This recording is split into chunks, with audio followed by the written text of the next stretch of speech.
अनूप जी दिल्ली से। राधे राधे। राधे राधे महाराज जी, आपके चरणों में कोटि कोटि प्रणाम। महाराज जी, क्या अधर्मी के साथ युद्ध धर्म अनुसार करना चाहिए और ऐसे समय में अध्यात्म शक्ति कैसे बढ़ाएं? पहली बात है कि हम अधर्मी बाहर न देखें। हमारे ही अंदर दो पक्ष हैं, एक धर्म पक्ष है, एक अधर्म पक्ष है, एक सुमति है, एक कुमति है।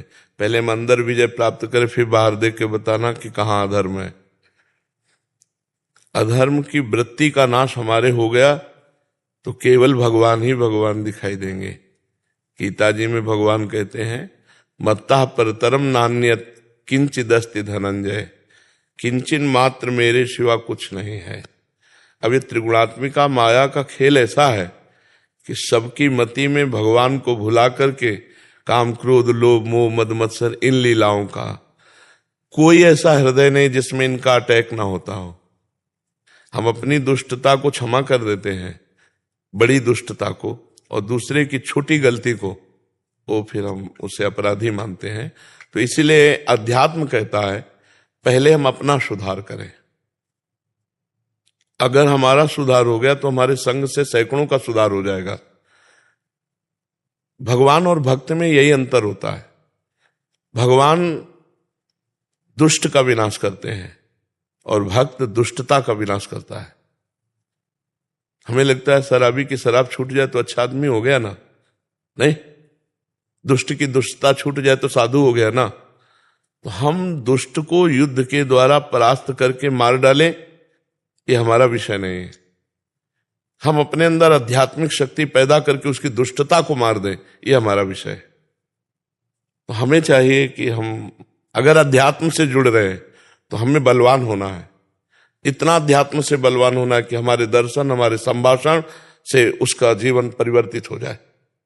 हमारी प्रार्थना भगवान उसकी बुद्धि को शुद्ध कर दें, ये हमें।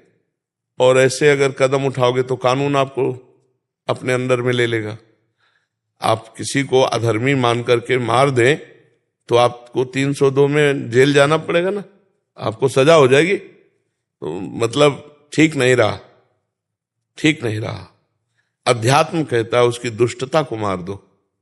उसकी दुष्टता के मारने के लिए आपके पास पहले बल तो होना चाहिए, वो है अध्यात्म बल, नाम जप भजन। जैसे देखो जो भजन करने वाले भगवत प्रेमी महात्मा जन है, लाखों जनों का कल्याण करके चले गए। तो हमको भी यही सोचना है कि साधु का मतलब केवल वेश से नहीं होता है, उद्देश्य होता है। यदि आप अध्यात्म में परिपक्व अवस्था को प्राप्त हो गए तो आप महापुरुष हैं पैंट शर्ट में भी। और अगर साधु वेश में भी अध्यात्म नहीं है तो कुछ दिनों के बाद फिर कोई महत्व तो नहीं रहता उसका। अध्यात्म का महत्व है।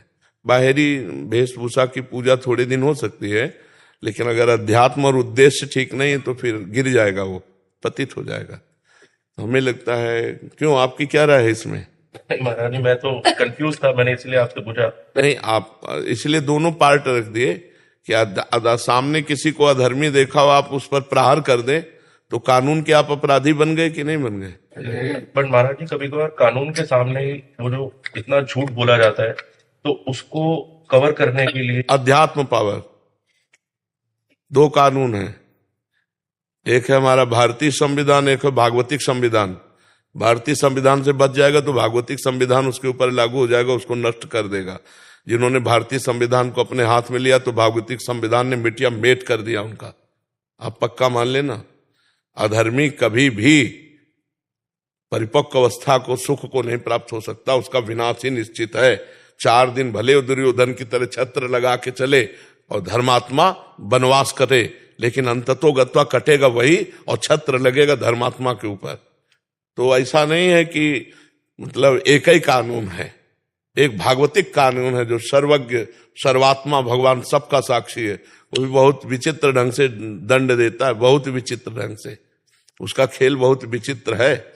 वो ऐसा दंड देता है कि फिर हम कह रहे कि आप खुली आंखों से देखो ना संसार को, क्या हो रहा है।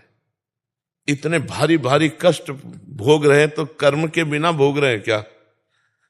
तो जो पापात्मा और सुख भोग रहा है तो अपने पूर्व के पुण्यों को भोग रहा है, जिस दिन उसका पूर्व का पुण्य नष्ट हुआ ना, उसी दिन वो बर्बाद हो जाएगा। कार में आग लगी, मर गए, सब जल गए। इतने लोग, ऐसा उसी का विधान है, कोई नहीं जानता। उसको अपने कर्म का फल अवश्य में भोक्तव्यम कृतम कर्म शुभाशुभम। तो हमको चाहिए कि कानून हाथ में ना ले। दो कानून है, अगर इस कानून से वो पैसा के द्वारा या किसी सफाई के द्वारा गलत छल कपट से बच जाता है, तो भागवतिक कानून से नहीं बचेगा, उसको नष्ट होना। एक समय आता है जब पुण्य साथ देता हो, हम पाप करते हैं, और जब इस पुण्य को समाप्त कर लेते हैं हम, और पूर्व का पाप और वर्तमान का पाप मिलेगा, तो भाई उसे कोई नहीं बचा सकता। यहाँ का कानून अगर चूक कर देगा तो वहां का कानून चूक नहीं करेगा। तो हमें लगता है अधर्म तो अंततो गत्वा नष्ट ही होगा। तो हमको विश्वास रखना चाहिए भागवतिक कानून पर, अपने भारतीय कानून पर हमें विश्वास है। जब हमारा विश्वास है तो इधर चूक होगी तो भागवतिक कानून लागू हो जाएगा। हमें अपने अध्यात्म को पुष्ट करना है, अपने को बचाना है, और उसकी दुष्टता को नष्ट करना है, दुष्ट को नहीं। ये सिद्धांत अध्यात्म का हम आपको बता रहे हैं। महाराज जी, इस टाइम पे जब नाम जप करते हैं तो बहुत नेगेटिव थॉट्स माइंड में आते हैं। तो यही तो है अधर्म, जो हमारे अंदर बैठा हुआ है वो हमारे सामने आ रहा है। जैसे एक तालाब है, कुछ नहीं दिखाई दे रहा, लेकिन एक हाथी घुसे उसमें, तो आप देखो कछुआ और मेढक वो सब निकल के भागने लगेंगे ना। तो महाबली जब नाम अंदर प्रवेश करता है तो हमारे हृदय में जो छुपे हुए काम क्रोध के, तो वो सामने नजर आने लगते हैं, गंदी बातें सब ऐसे, तो वो नष्ट हो रही हैं। आप नाम जप करते रहिए। जैसे आपके मोबाइल में कोई मैसेज है पुराना और डिलीट करना, तो सामने आएगा ना, तो आप उसको डिलीट करेंगे। अब वही मैसेज 1,00,000 बार किया गया हो 10 साल में, तो 1,00,000 आएगा ना आपको। तो ऐसे ही अनेकों जन्मों में हमारे द्वारा पापाचरण काम क्रोध आदि के द्वारा हुए, तो लगता है कि यार वही बात बार बार आ रही है। ऐसा लगता है ना, वही गंदी बात, वही काम, वही क्रोध, वही बात। मतलब नाम काम नहीं कर रहा क्या? नहीं, नाम काम कर रहा है। एक एक मैसेज डिलीट होगा। धीरे धीरे धीरे धीरे मन जब निर्मल हो जाएगा, तो निर्मल जनमन सो मोहि पावा। भगवान के निर्मल जनमन सो मोहि पावा, वो भगवान को प्राप्त हो जाता है। तो नाम जप करते रहो और दूसरों के लिए प्रार्थना करो कि भगवान इसकी बुद्धि शुद्ध कर दो। अगर शुद्ध कर दोगे तो इसकी दुष्टता का नाश हो जाएगी, अच्छा आदमी बन जाएगा, हमारे भारत के समाज के काम में आ जाएगा। और जो नहीं सुधरते हैं तो उनके लिए फिर भगवान व्यवस्था कर देते हैं, बड़ी व्यवस्था है। देखो जेल भरी है, जो जेल भरी तो यही व्यवस्था है। भगवान कहीं ना कहीं से वो बहुत खिलाड़ी हैं, बहुत बड़े खिलाड़ी हैं, जिनको कोई नहीं दबा सका ना। ऐसे टमाटर की तरह रोड में पिस गए, वो 1 मिनट में ऐसा खेल खेल देता है कि बस इसलिए भगवद आश्रित रहो। दूसरों को दुख पहुंचाने की बात मत सोचो, दूसरों के पहुंचाए हुए दुख को सह लो और उसका मंगल मना दो। भगवान इसकी बुद्धि शुद्ध करो, इसका भला करो, तो तुम्हारा भला हो जाएगा, तुम्हारा मंगल हो जाएगा। हमारा अध्यात्म तो यही कहता है। अध्यात्म कहता है एक थप्पड़ मारा तो चुपचाप सह जाओ और उसका मंगल मनाओ। अब ये बात जीवन मुक्त होने के लिए। अब इसमें कह दे यार कैसे सह जाए, तो एक थप्पड़ तुम सह गए, तुम्हारा भारी पाप नष्ट हो गया, और उसने एक थप्पड़ मारा, उसको भारी पाप लगा, अब वो तो बोझा में दबेगा और आप मुक्त हो जाओगे। तो ये अध्यात्म के रहस्य को समझना थोड़ा कठिन होगा, समझ जाए तो बहुत जल्दी निकल जाए। ठीक है ना।